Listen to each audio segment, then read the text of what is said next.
Madame, Monsieur, bonsoir. Bienvenue dans cette édition qui sera aujourd'hui encore largement consacrée au barrage de Stevens et à la mort de Rémi Fraisse dimanche dernier, jeune militant de 21 ans, sensible à l'écologie et pacifiste, selon le témoignage d'un de ses proches.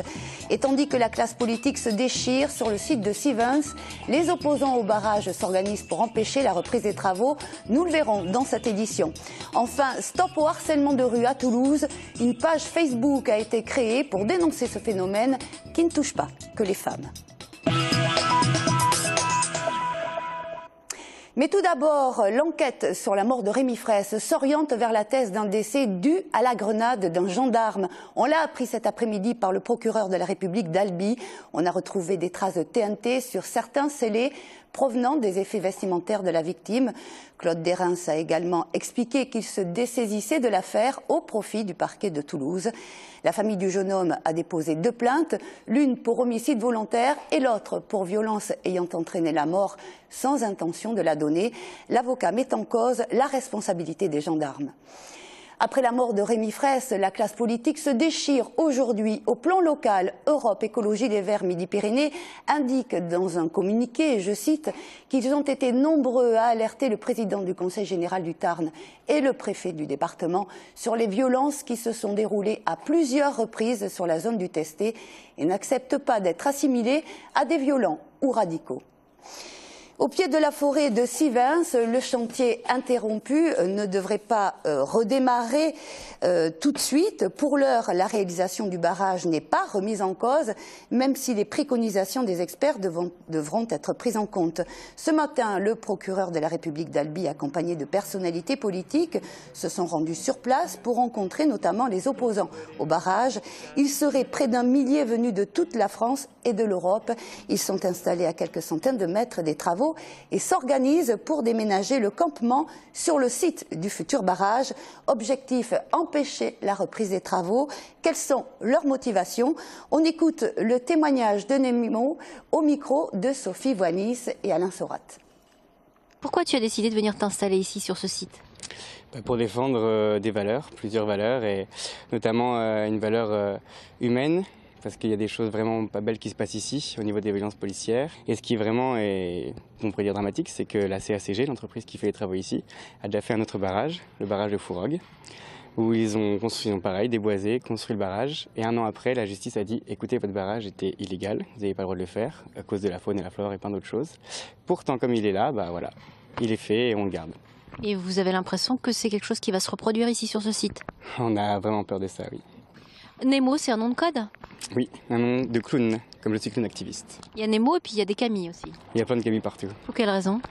Comme vous voyez, on se protège un peu des médias parce que les médias peuvent dire beaucoup de choses et souvent c'est pas la réalité malheureusement. Donc nous, on essaie de faire confiance à vraiment ceux qu'on le sent et essayer de montrer notre aspect et que les images qui circulent ici ne soient pas déformées. C'est vraiment la peur qu'on a et c'est déjà arrivé plusieurs fois et encore aujourd'hui, donc ça nous énerve. Alors justement, effectivement, on a l'impression que tout part un petit peu en vrille, notamment ces derniers jours avec la disparition de Rémi Fraisse.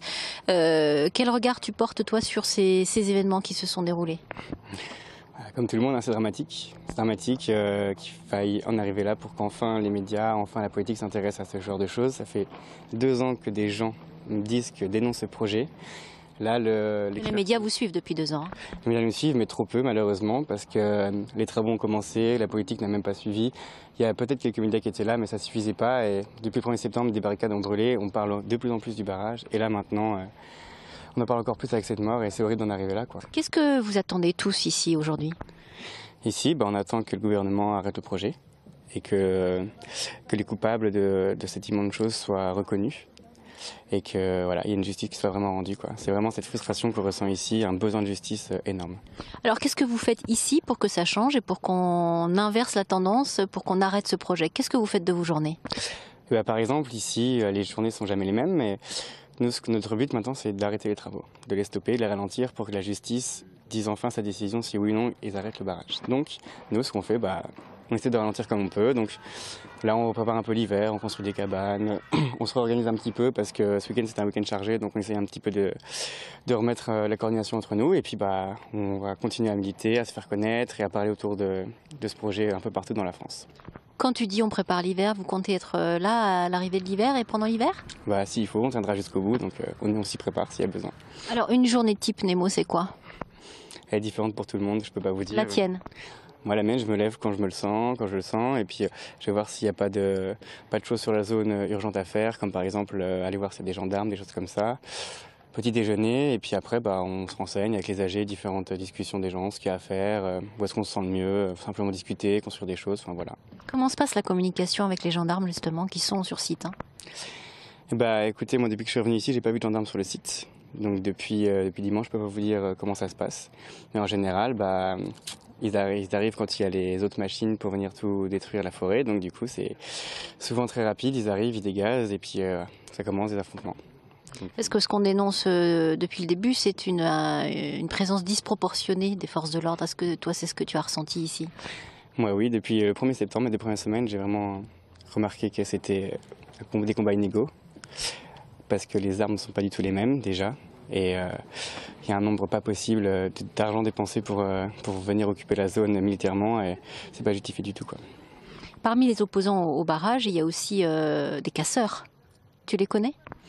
Écoutez, chacun y va comme il le sent. Donc il y a des personnes qui se disent plus pacifiques, d'autres non, mais ce qui est important, c'est qu'on est tous ensemble dans le même but. Est-ce que tu comprends aussi cette démarche? Entièrement, et je pense que si les gens veulent comprendre, il faut venir ici pour se rendre compte des choses, parce qu'au bout d'un moment, c'est un passage en force de la loi, et il est obligé à un moment d'arriver au rapport de force. C'est malheureux, mais l'État n'entend pas depuis 2 ans, donc voilà, il fallait s'y attendre.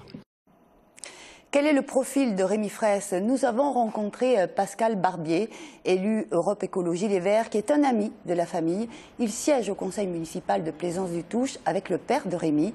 Pascal Barbier nous parle de l'engagement pacifique du jeune homme au micro de Jean-Marc Lucas.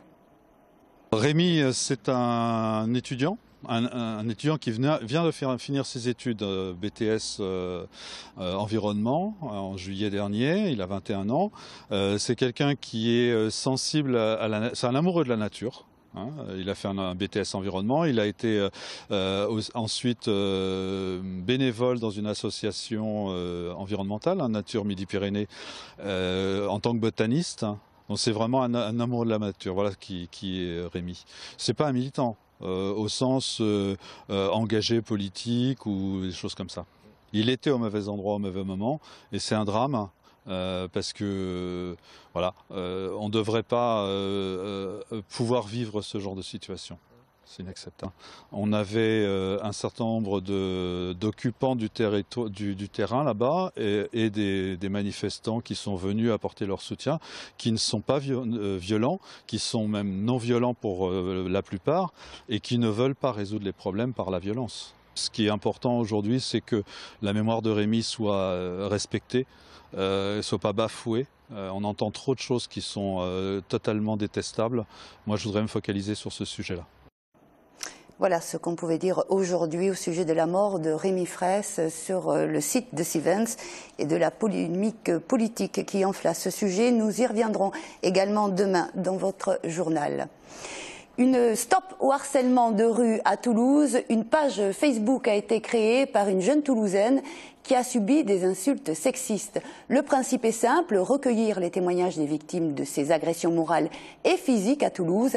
Agressions qui ne concernent pas que les femmes. En quelques jours, cette page a déjà recueilli plus de 2600 likes, autrement dit des personnes qui apprécient la démarche.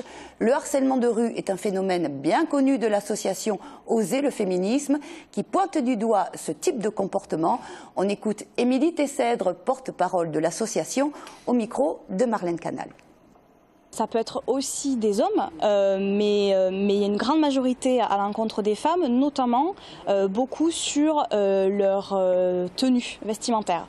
Ça, on s'en aperçoit beaucoup, c'est-à-dire que si elles s'habillent de façon trop sexy, forcément, on va prendre réflexion. C'est pour ça qu'il y a beaucoup de femmes qui mettent en place des stratégies d'évitement, qui vont se dire, ben voilà, je vais m'habiller de telle façon parce que je vais prendre des réflexions, qui vont prendre telle rue plutôt qu'une autre parce que celle-ci est plus éclairée. C'est pour ça aussi que derrière, il n'y a pas de plainte. C'est pour ça aussi que la plupart du temps, elles ne réagissent pas à ces situations. C'est parce que c'est totalement intériorisé. À un moment donné, si on vous commence à vous faire une réflexion, que vous dites stop et que ça continue, c'est du harcèlement et mais on peut s'adresser aux gendarmes, on peut porter plainte pour ce genre d'attitude si ça devient trop insistant, et puis bien sûr s'il y a eu agression physique. Je pense que notamment la page Facebook peut être un moyen aussi d'en parler et d'extérioriser ça.